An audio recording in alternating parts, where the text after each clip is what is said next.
6 minutes, 6 minutes, 6 minutes, Dougie Fresh, you're on.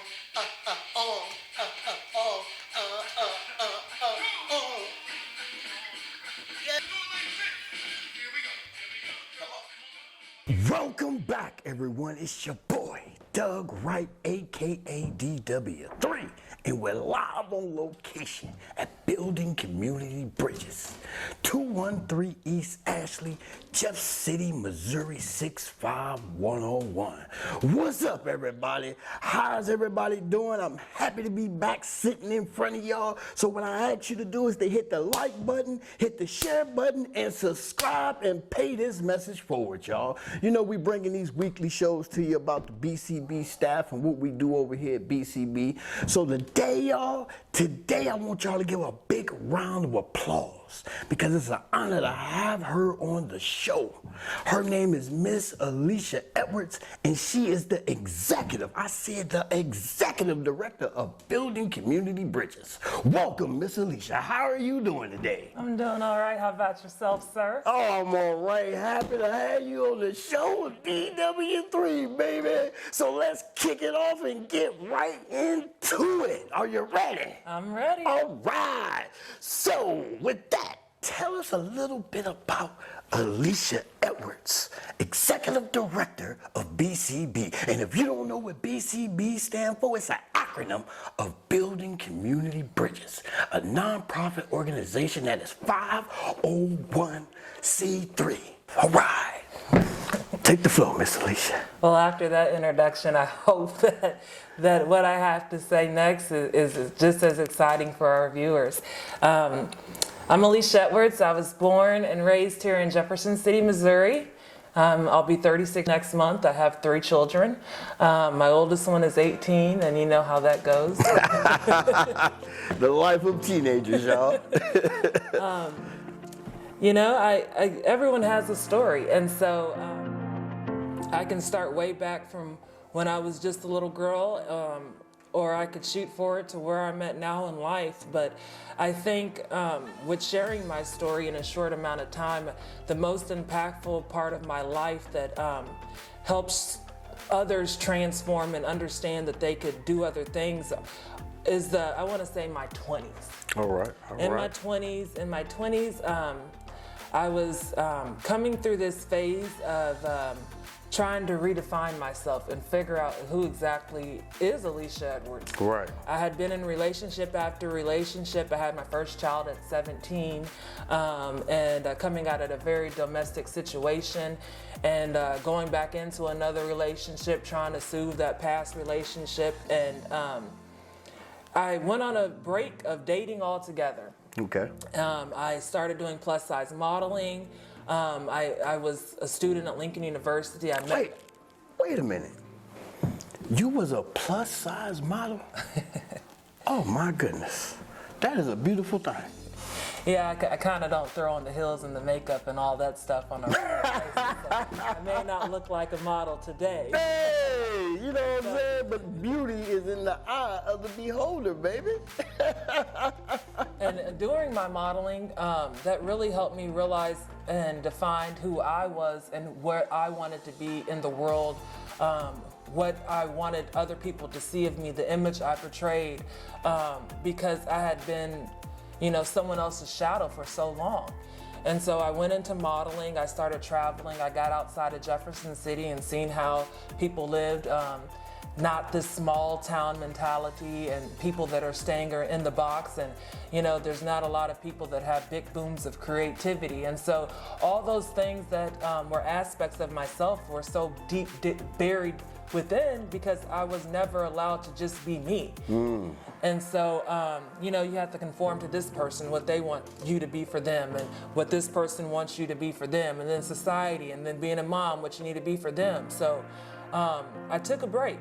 That break rolled into my early 30s. I was modeling, I was touring everything. I also do hair for a living. I'm a licensed cosmetologist, master stylist. And how long you been doing hair? I started doing hair when I was 12 years old. I was raised in a foster home, and my foster mother only took in girls. And so she would take me to the salon and let me get my hair braided, and I'd watch the techniques and I picked it up, and by the age of 12 I was doing hair for money, and that was my little side hustle. So it always, So you've been grinding for a long time. Been grinding for a long time. Hey, I y'all. was of legal age. Hey, the struggle, y'all. Regardless of what community you come from, if you are in the poverty category, y'all, the struggle has similar but different areas. Yeah. You know? So go ahead and continue. Yeah, I mean, that is very true. And then growing up in the foster home, I was able to meet a lot of different people from other backgrounds. And that also kind of built some character. You know, I may not be where I want to be, but thank God I didn't come from what you just came from, Right, you know? right. And so I was exposed to a lot of different people, characteristics of people growing up, and then domestic relationships, and this journey for self-discovery, and rolling up to my early 30s, I started wanting to do more than just model. The modeling came about, and it helped me redefine what my beauty was. Because I've always been plus size. I've been made fun of for being fat all my life. And so that really helped me take a hold of everything, all my flaws, and appreciate them on a total different level, all the crap that's happened to me in my past, and look at it as a lesson learned. And how do I grow and build from this lesson? And so, early 30s, modeling, self-employed, I'm living my best life, and you hit this point where you feel like you're ready to do something that is transcending, but you don't know exactly what it is that you're supposed to do. So I started praying, and I'm not really a religious person, I'm more a spiritual person. So prayer can be meditation. Prayer could be that peaceful time in the morning hour in your thoughts. And so I started praying. And now, let me clear this up for the people. You are a believer in the higher power, correct? Yes, definitely. We do believe in God. Go ahead. But I stated that because a lot of people think that anytime that you go into prayer, you're hitting your knees and you got your Bible next to you and it's Jesus, Jesus, Jesus, Jesus, Jesus. But it's so much deeper than that. Because before I can have faith in Jesus or religion or even a higher power, I have to have faith in myself to even have faith in an outside source. And so I started asking God to send me a helpmate to help me in this next portion of my life, and send me my purpose and let me know, you know, what it is that I'm here for. Because just doing enough to make sure all the ends meet in the household, and doing enough to make sure I'm not a deadbeat mother and my kids have everything they need, and it just wasn't enough. You know, I went into the modeling because I felt like I had a lot of story to be told that can help other people change their lives, but the modeling wasn't getting the story told. Right. So, early 30s, I run across this man that goes by the name of DW. Hey! Woohoo! And boy, was I running. Like a track star, baby, like a track star.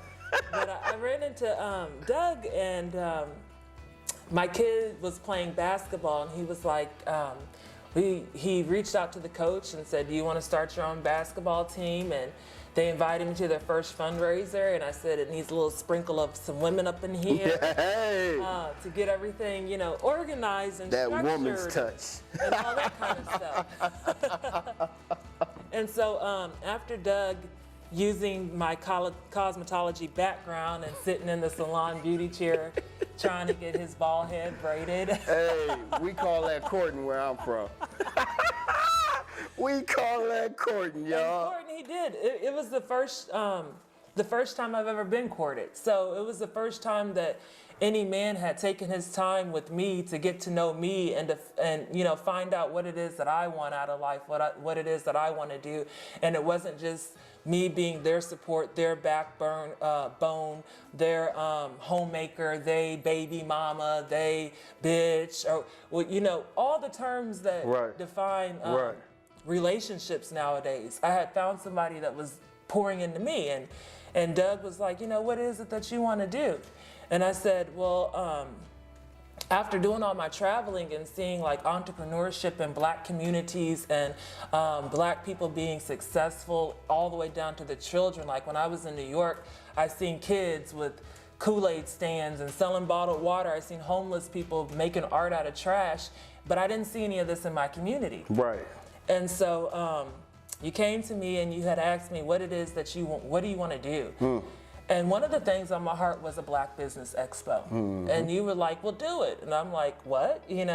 Because there's been so many other times before that I've tried to connect with other people in Jefferson City that I felt was influential in the community to try to bring forth some kind of change, Right. I had learned through my journeys of rediscovery, and it started from being adopted, trying to rediscover myself, but I rediscovered my culture. I discovered things that I wasn't taught as a young person, things that the schools didn't teach me. The idea of what Black was to me was what I had learned, and it wasn't complete. So let me get this straight. You didn't get your rediscovery until you went on your journey of self-realization. Correct. And you had to come outside the box of what you was taught. Correct. All right. Did y'all hear that, y'all? Okay? Did y'all hear that? That is one of the most beautiful stories of a testimony about the struggle. All right. So with that, you used the word purpose. So what is your purpose and cause for yourself and the organization?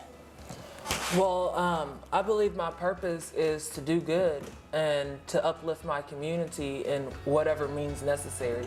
If there's a food need, I'm going to figure out how to bring the resources so people aren't hungry. If there's a need for clothing, I'm going to figure out how to get clothes on someone's back. Education, whatever our community lacks that we have been deprived of, that others have been entitled to, I feel like it's my purpose to make sure that my children and my peers' children and the ones that come behind us have these same opportunities to be successful, to build generational wealth, to build legacies, because a legacy is something that I want to leave behind. And I believe with building community bridges, all these things are possible.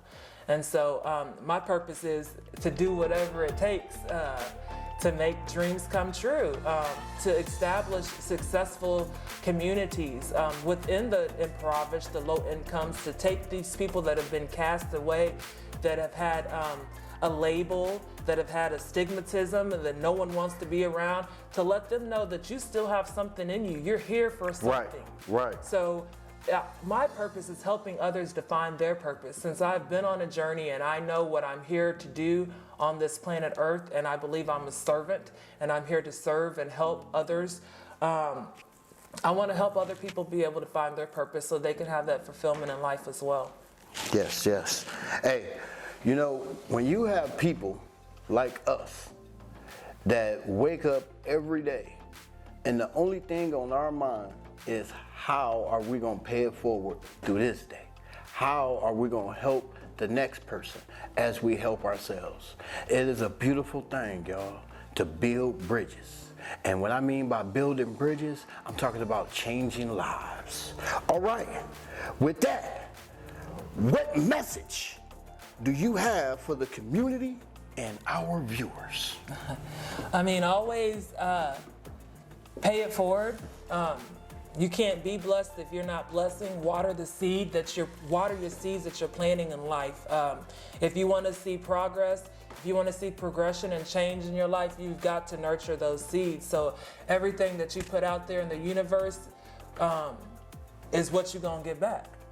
So I encourage and I want to keep everyone mindful of the fact that we're all living this life together.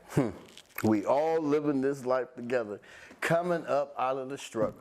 Sounds like a phoenix rising from the ashes to me, y'all. So with that, I don't want to keep you any more longer than I have. It was great to have you out, Miss Alicia, to let the people know a little bit about you. And if you want to learn more, and if you're in Jefferson City, you're more than welcome to stop by Building Community Bridges to meet with our executive director or talk with me, DW3. We'll be more than happy to share more of our life experiences and let you see what it is that we do over here at BCB. Please check out our website. Please donate to our capital campaign, y'all. We out to purchase our building. Yes, yes. You hear me? Building legacies, building bridges, y'all. Entrepreneurship, teaching our young kids cognitive skills and self-realization. So please help us with our cause and pay it forward, y'all. Be encouraged and uplifted this day. Peace and love from your boy, Doug Wright, aka DW3. And I'm out.